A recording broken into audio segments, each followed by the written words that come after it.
Well, good afternoon, everyone. Thanks very much for joining us for our monthly webinar. Today's topic is how to survive a wage and hour audit.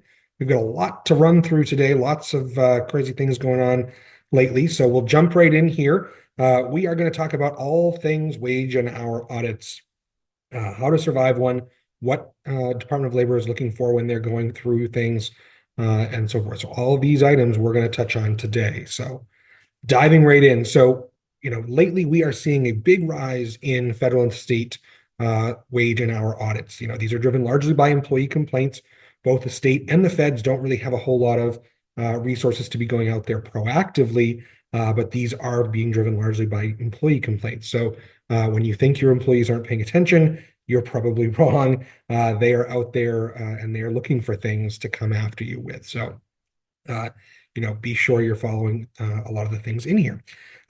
This past year, Maine passed LD 372.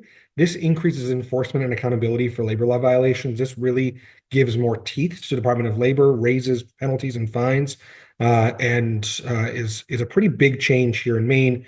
For the most part, for the last several years anyway, Department of Labor has been pretty reactive, and they've also been not so penalty driven. They've been much more education driven. So this is a big change, and I think you'll see that if you go out to Department of Labor's website and look at their annual report for 2024. The tone of that report is significantly different than what it's been in prior years. They are speaking a lot more to the fines and the penalties that they are issuing out there. Last year alone, there was $1.7 million in unpaid wages recovered, and that does not even include the penalties that came along with that. So Maine Department of Labor in particular has, definitely upped their game in terms of enforcement and penalizing, employers. So we have definitely seen a federal Department of Labor out there active as well. So, don't be deterred if you're, not in Maine, but, specifically Maine Department of Labor is definitely ramping up enforcement. So 224 complaints were in the food service industry. I will say hospitality is definitely a target for federal and state departments of labor. These are, very rich environments for labor law violations, and the industry as a whole is largely doing a lot of the same thing. And we're going to talk about a lot of those things, today. But the most common things they're coming after employers for is minimum wage, overtime, tip compliance, a lot of tricky things with tip compliance, improper deductions, and minors, child labor law violations, specifically at the federal level. They are really, really coming after folks for child labor law violations, and those penalties are enormous. So we will definitely dig into that. We've heard about the ambulance chasers. Now I think we have time clock warriors. This was an ad that was served to me just today in the Portland Press Herald. Two attorneys at Murray, Plum and Murray are basically doing sponsored content in the Press Herald. Is my employer paying me the correct wage? So you don't have to worry about just Department of Labor. There are also, these time clock warriors out there, these attorneys that are looking for wage and hour violations as well.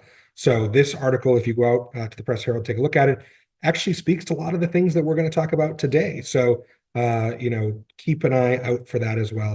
These attorneys are out there looking for these types of violations as well, so that they can come after you on a civil level. Interesting, Maria Fox, who is one of the authors of this article, is also the chairperson of the Maine Paid Family Leave Board. So lots of intertwining with Department of Labor there, but definitely these folks are out there, and this is they're targeting your employees to go out there and make sure they're educated on these topics. So Wage and Hour Division is the division of Department of Labor, both at the state and the federal level, that is charged with enforcing the Fair Labor Standards Act. So everything is based on FLSA that we're going to talk about today. FLSA is a very long and complicated law, and there's different rules and interpretations to that as well. And certainly, there are tons of protections and rules in here as well. So, familiarize yourself with FLSA.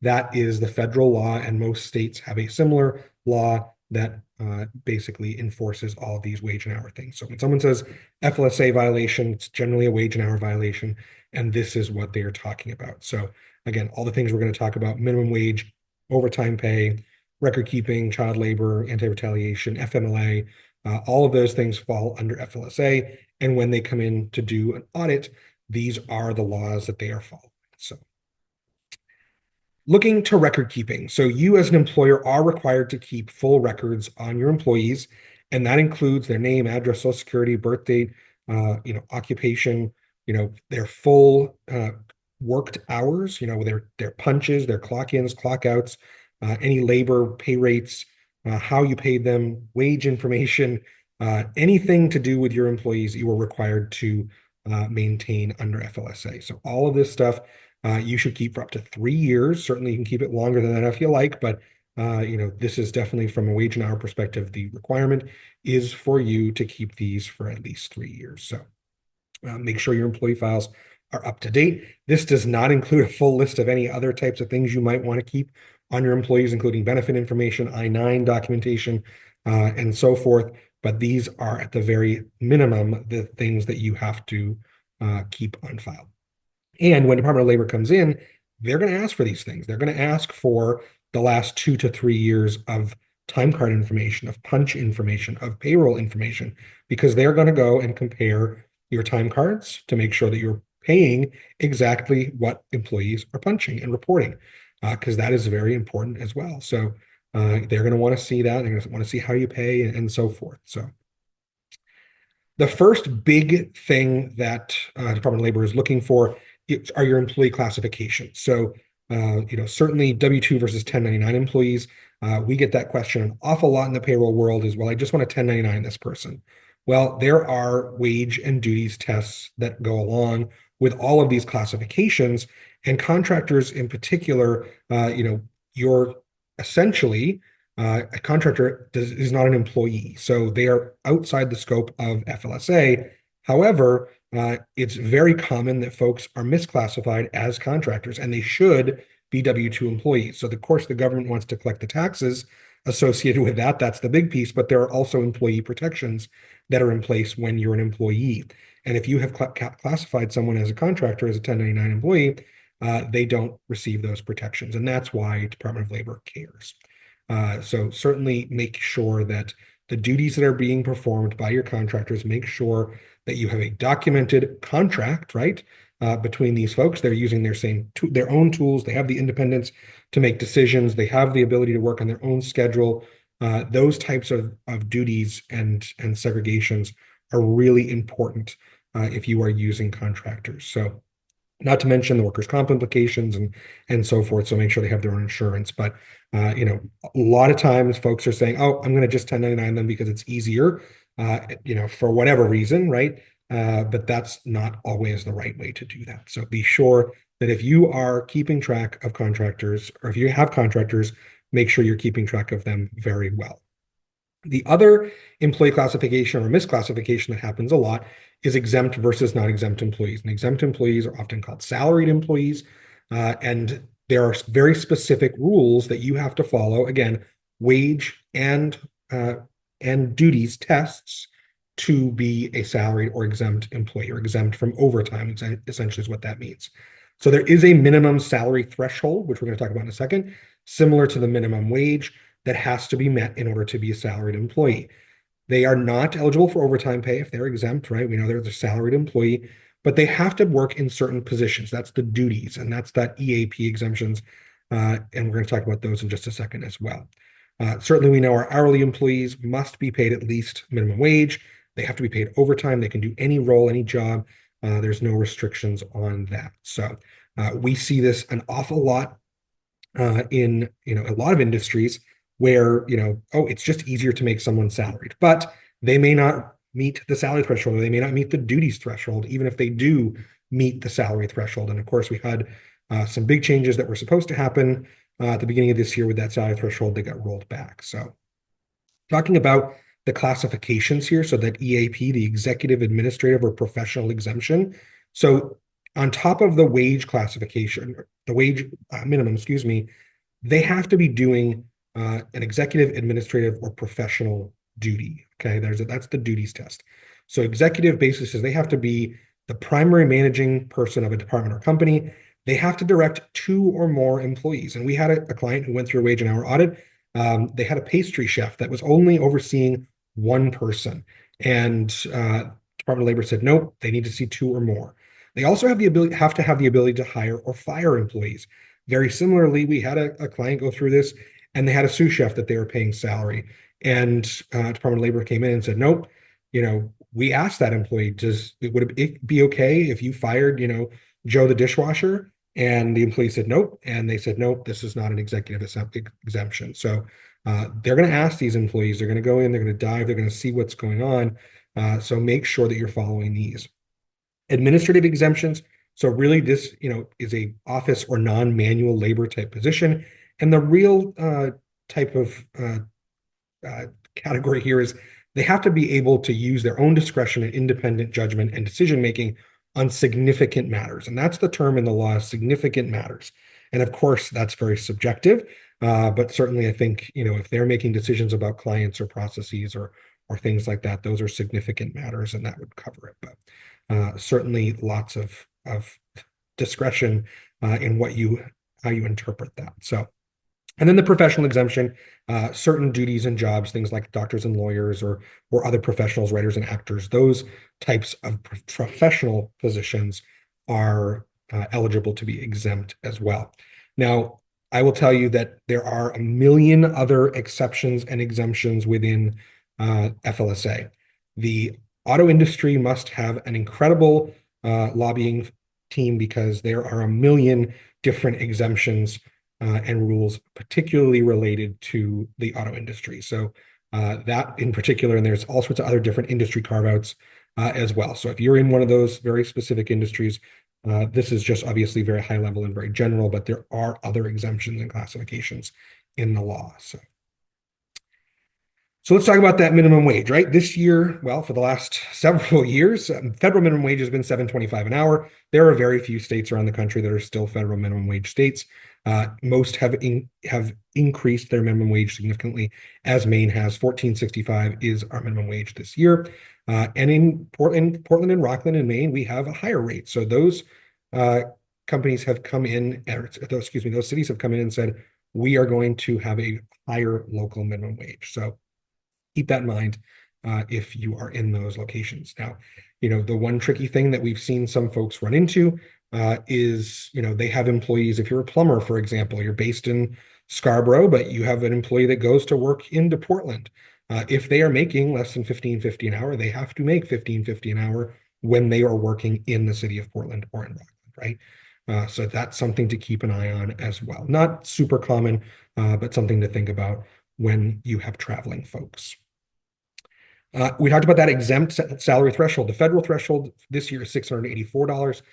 The Maine threshold is higher than that, $845.21. Now, last year we pumped a lot of information out about that federal threshold going up to $1,100 a week, and that was stopped by the courts just at the end of the year. Given the current political climate, I don't believe that federal Department of Labor is going to reopen that and push that again. But Maine's threshold does tick up every year, as does the federal threshold.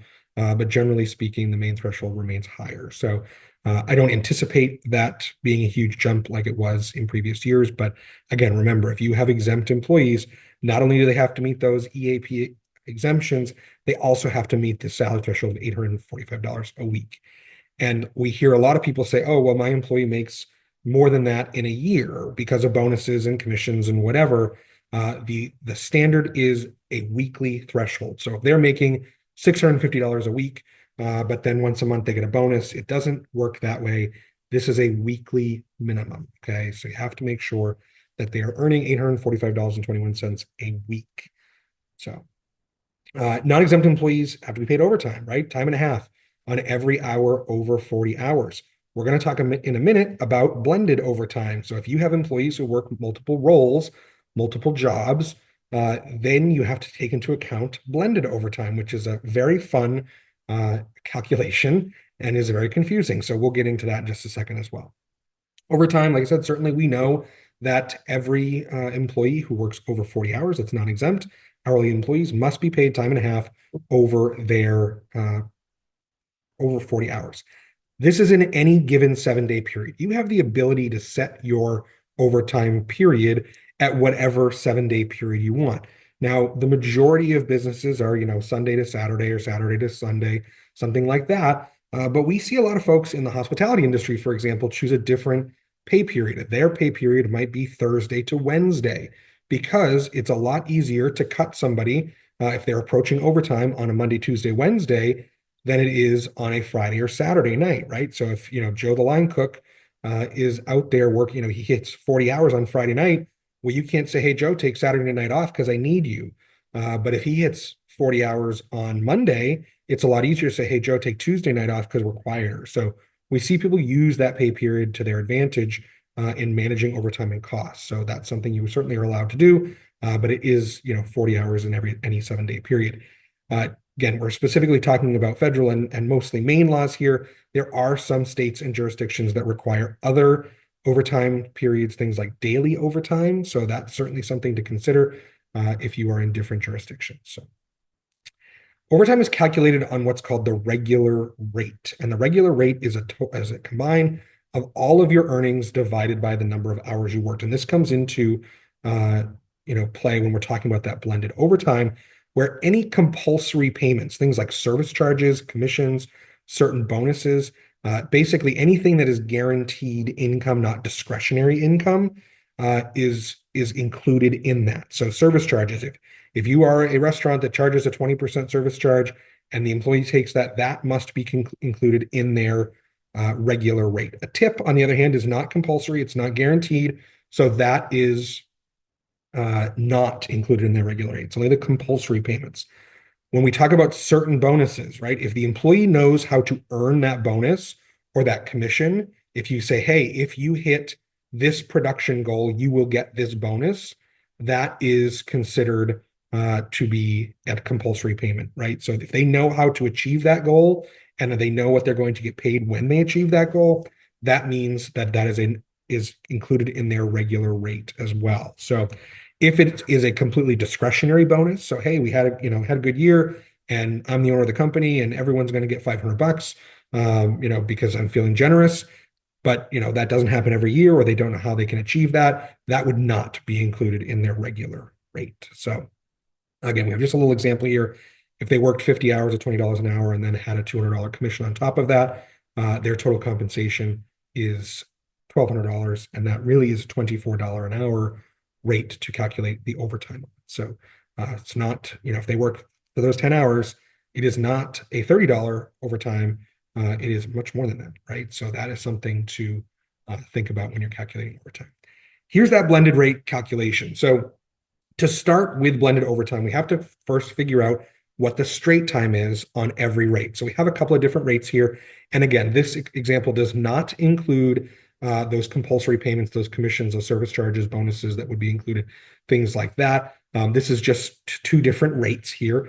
But again, if you work 50 hours here, here's how we have to calculate it. 30 regular hours at $20 an hour, 10 at $30 an hour, and then they went back and they worked 10 hours at that $20 rate.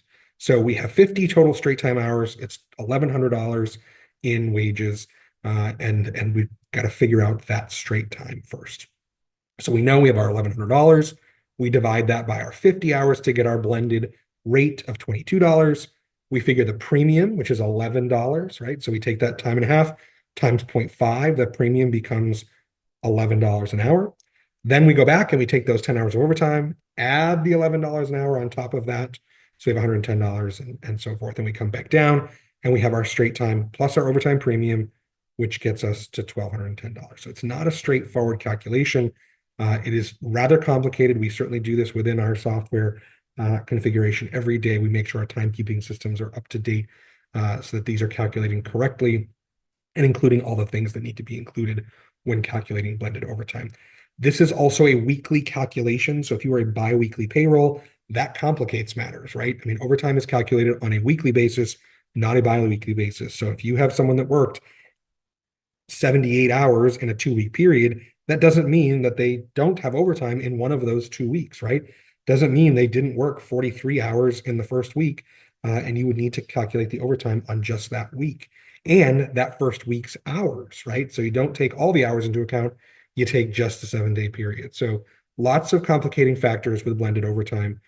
certainly happy to chat with anybody that has questions or concerns about that in their environment. So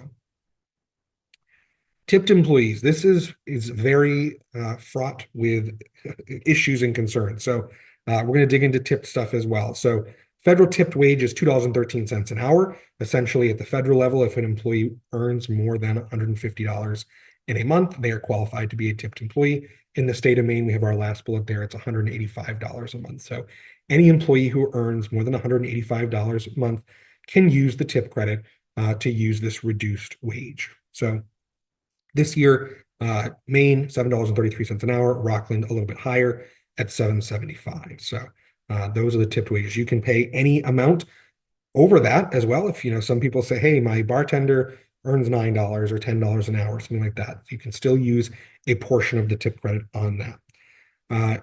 Employers are required to ensure that employees earn at least minimum wage, right?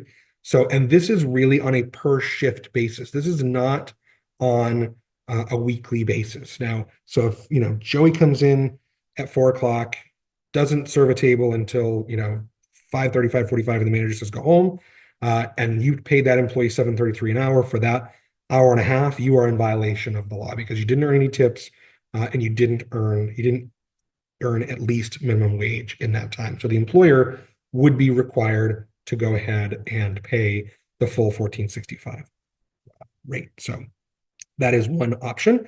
And certainly they can pay a lower tipped wage. And then if they use enough, the employer can pay a tipped employee a lower wage if the employer notifies them beforehand and ensures that they make sure they have enough tips, right? So we want to make sure that everyone is earning at least that $14.65 in Maine this year to be compliant. And again, that is a per shift minimum wage. That is not a weekly or a bi-weekly minimum wage. So again, we do use some stuff in our timekeeping softwares and things like that to make sure that employees are in compliance with this. Complicating factors with this are overtime with this tipped wage. It's not calculated. It's calculated a little bit different overall. And there's also some changes in that blended overtime and how that all calculates. I could show you some funky spreadsheets that we've had to do to calculate all that stuff. So other tip compliance items. So any employer that collects your tips or pools tips, you have to distribute those no later than the next regular pay period. So have to pay those out with payroll every time and use that regularly. We are seeing more and more and more of our clients, probably 70 to 80% of our clients now are putting tips in the checks because there's not as much cash in the hospitality business anymore. There's not, it's really hard to pay that out every night. So there's certainly a lot more of that going on. We use a tool called Zayzoon, which allows employees it's an earned wage access product. Basically, it allows for you to kind of go get a payroll advance. And we've seen a lot of clients use that to help bridge that gap when they go from cash every night to tips in the check kind of thing. So lots of different opportunities there. Certainly, the employer can take a tip credit for a tipped employee when the employee is performing tipped producing work only.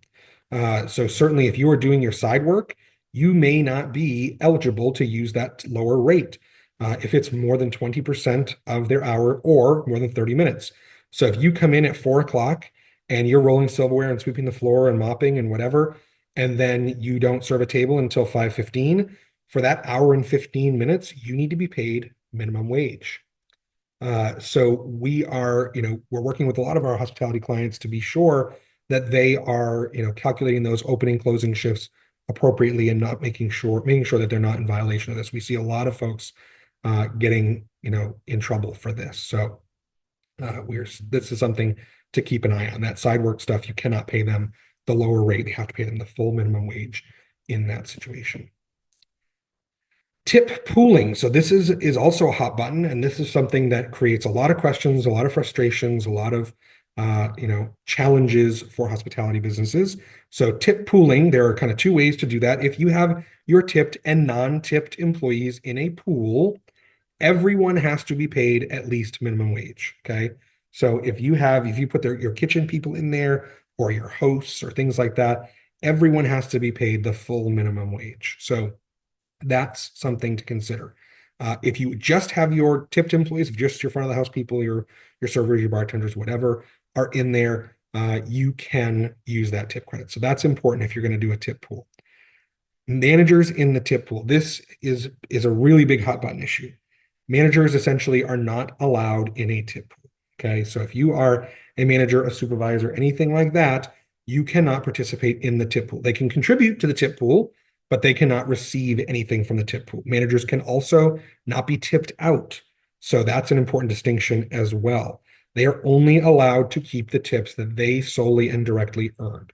So if you have a manager filling in on a bar shift, for example, because Bobby the bartender called out sick and Mary the manager went to cover that shift, the servers cannot tip out that bartender. They cannot be in the pool. They have to only keep the tips that they earned while working that bar shift. So that is a really big thing.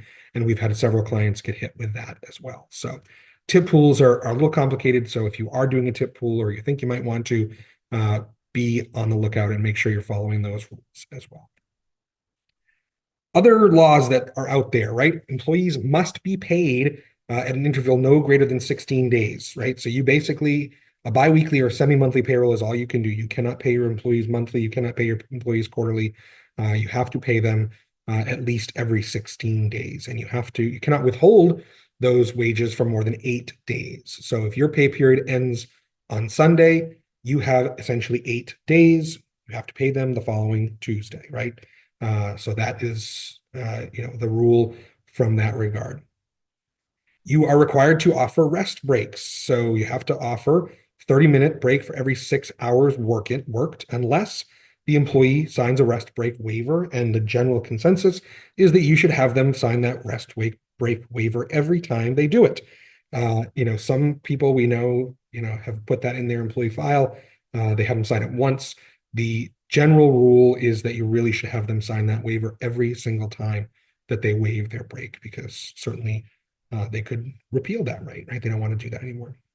Deductions from pay. So certainly we see this happen often with uniforms or other types of repayments to employers, right? So they could be considered illegal if that is a primary benefit or convenience to the employer. So potentially a housing arrangement, if there's something that's in there, that could become an illegal thing. If it reduces their wages below minimum wage. So if you require someone to have a uniform allowance, right, they're going to pay you X dollars per week for uniforms. That's something that first of all, you want to have in writing, a wage reduction agreement in writing from them. But if it pushes them below minimum wage, you can't take that full amount from them. So that's certainly something to consider as well. The other thing is you are not allowed to deduct or collect in any way, for that matter, for the repayment of lost or damaged equipment, tools, supplies, things like that. So Bobby the bartender breaks the plate. Sorry, you just lost $10, right? You cannot recollect that from the employee. That is illegal. So, and we see a lot of folks try to do that as well. So. Child labor laws. So this is a really big issue. From a federal government perspective, the feds have really, really, really gotten into child labor law stuff. There apparently have been an onslaught of really bad employers out there. In meatpacking plants, they've got, employees using, buzz saws to cut up cows, and, they're working at midnight and all this crazy stuff. And the Federal Department of Labor in particular has gone really heavy-handed on the child labor law violations. We had a client in this situation. It was a 15-year-old hostess that worked until like 9:02 on summer break, and it ended up being about a $10,000 penalty for a 2-minute infraction. So Federal Department of Labor is really going heavy-handed on child labor laws. So certainly minors can never use or operate dangerous machinery equipment, things like slicers, friolators, grills, any commercial laundry. There's a whole list of different dangerous equipment and machinery out there. But if it's a hazard, they cannot use it or operate it. So keep that in mind. Certainly, we're going to talk Maine specific because the Maine requirements are a little more strict than the federal requirements, although they're very similar.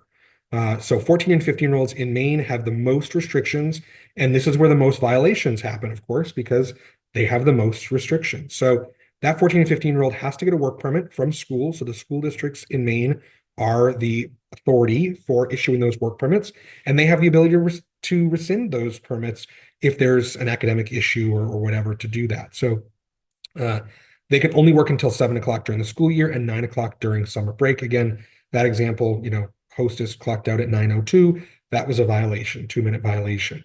These are really restricted as well. They can never work more than 8 hours a day. They can never work overtime. They can never work more than 40 hours a week, and they can never work more than 6 days in a row, regardless of the time of year. So really big challenges for those 14 and 15-year-olds in terms of scheduling and timing to maintain that compliance. 16 and 17-year-olds have a little less restriction on them. They can't work past 10:15 on a school night or midnight on a non-school night, and they can never work more than 10 hours a day, 50 hours in a week, or 6 days in a row. So we talk about the school year and summer break.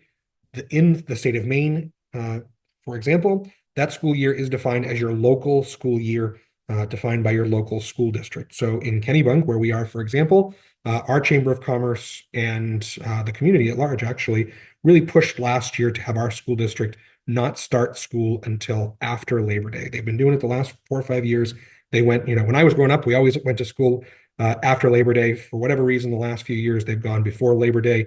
And this year, they really pushed the school board to get folks to go back to school after Labor Day because that restricts the hours that kids can work. So it really makes a difference, particularly where we are in the southern coast of Maine, where we need these kids even through Labor Day to get through the busy season. So it is based on your local school district.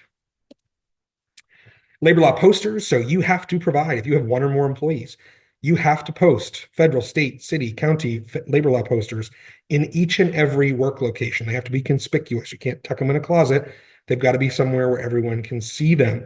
That's every work location, including for your remote employees. So if Susie, is working her way into retirement and wanted to go to work in Florida and you've let her work in Florida, she has to have access to the federal and the Florida labor law posters. You could consider using an electronic version as well. There are options out there for that. Our clients have access to kind of our subscription service where we automatically send out new posters and offer that electronic version to really make sure you're in compliance with this. They are looking, when Department of Labor comes in, they are looking for the posters. So be sure they are posted. There are frequent updates to these. In Maine this year alone, we've already had 3 updates to the labor law posters. The new paid family leave posters out there. The minimum wage poster was actually updated twice this year already. So, lots of things are constantly changing with those. So make sure you are keeping an eye on those.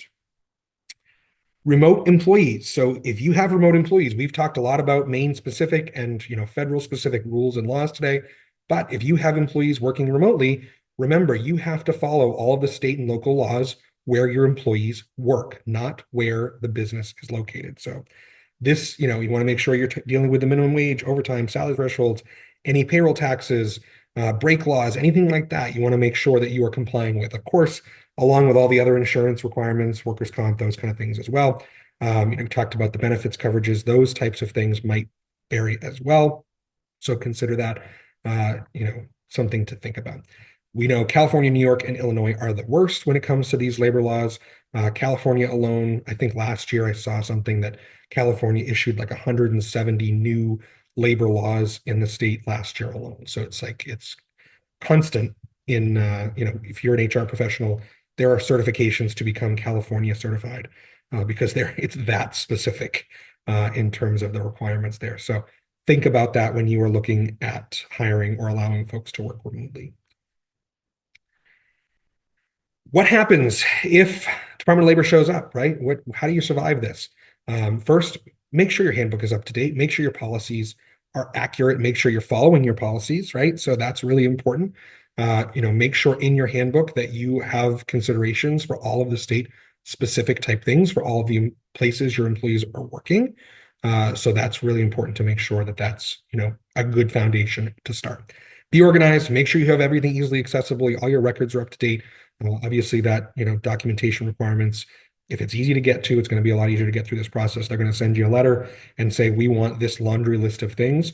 So that is certainly something to make sure you have easy access to. If you'd like, engage a labor law attorney. They're very helpful. I will tell you that we've had, a handful of clients go through these the last couple of years. Nobody's engaged an attorney that I'm aware of but it is an option or an opportunity if you want to feel a little more comfortable. I will tell you, these inspectors that are coming in, they're empathetic. They really don't want to be the big bad wolf. They really do want to help and educate you, but they have a job to do as well. So don't be a knucklehead. Give them what they want. Be transparent. Work with them. Just keep it professional and take care of business. So if there are any discrepancies or issues found, fix them immediately. Department of Labor is going to come back a year from now or 2 years from now and check, and you're going to have to make sure that you've addressed these, right? Don't wait. If there's any questions or issues, don't wait. Get them fixed. And certainly you cannot retaliate. If someone calls the Department of Labor on you, do not retaliate against that employee. Do not screw with their wages or schedule. Do not fire them. You cannot retaliate against them. So that penalty, trust me, is going to be way worse. If you are found liable, you're probably going to owe some back wages, right? They're going to do some calculations and make sure that you are getting those employees paid back. They're going to give you specific instructions on how to compensate that. 9 times out of 10, they're going to want you to issue a live check. And they're going to come back 30 days later and say, prove to us that this employee cashed the check, which becomes even more difficult if someone doesn't work for you anymore. It definitely is a little bit of an administrative burden, but certainly the way to not get yourself into that situation to begin with is to make sure that you're following all these rules. So they could also give you some damages, some penalties. I would say of the handful of clients we've had go through these wage and hour audits, the last couple of years, the liquidated damages are usually equal to the back wages. So if you have $10,000 in back wages or adjustments you have to pay, there's going to be about $10,000 in damages on top of that. The penalties are largely up to the discretion of the wage and hour division. So if they find that you've been egregious, you've been a very bad employer, you've purposely done things, they have the ability to levy those penalties upon you. So I think, again, be professional, be nice. If you screwed up, admit it. Don't try to hide anything. Don't try to alter any records. Go through, be honest and open, and hopefully you will come out with any huge penalties. With that being said, we talked about that child labor law violation that came out there. They basically do not. Federal Department of Labor has issued a mandate that they are going after child labor law violations, and those penalties are enormous. Like I said, we had one 2 minutes ended up being like a $10,000 penalty. So, and again, totally innocent, not egregious. They were not trying to do anything wrong. It was just the way things are right now. So lots of resources out there for you. So don't stop here if we've got you on the edge of your seat or I've caused you a great deal of angst. If you ever have questions about any rules or laws, wage and hour laws, just reach out to the state or the feds. They're very helpful. They want to help. You can call anonymously. You do not have to call and say, hey, I'm so-and-so from this business. We do it all the time. We call on behalf of clients for complicated questions. The state in particular has an on-call wage and hour inspector all the time. And we just call, we leave a message, and usually they call us back within an hour or two. We get our question answered, or they'll go back and research it a little more and get us some information based on that. So I've had it happen, particularly on blended overtime, where I've called the state on a calculation and they referred me to the feds. And we have a really good relationship with one of the federal labor inspectors, and she's great to help us get any questions answered. So we have recorded this presentation. It will be posted on our YouTube probably tomorrow morning, first thing, once we get everything cleaned up. We have put a guide together. So if you go to papertrails.com/DOL-audit, we have put everything in this presentation into an e-guide for you to download and review. So certainly you can go get that. HR compliance guide. We have a full HR compliance guide that talks about a lot of these wage and hour things and then some. So you can download that on our website. And certainly you can, register for our future webinars and see the recordings from our last webinars on the website as well. And don't forget, we're always posting this stuff on social media too. So keep an eye on that.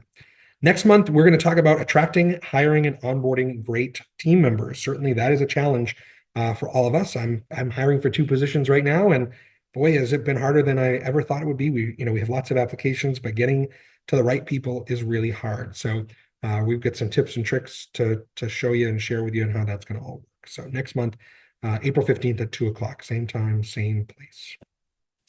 Happy to answer any questions. The chat's open, the Q&A is open. I do have one here. I was under the impression the regular hourly minimum wage applied based on weekly hours and tips. The example you gave stated that it has to be a daily per shift basis. So yes, if an employee comes in and does not earn any tips or does not earn enough tips in an individual shift, in a given shift, they have to be compensated the full minimum wage. It's not a weekly average. So just because they earned $1,000 over the course of the week does not make up for that one shift that Monday night that they didn't take any tables. So you really need to keep an eye on that. I will tell you, this is something that the way you're doing it is the way 90% of the industry does it. It's very common that you're taking that weekly thing. You're right.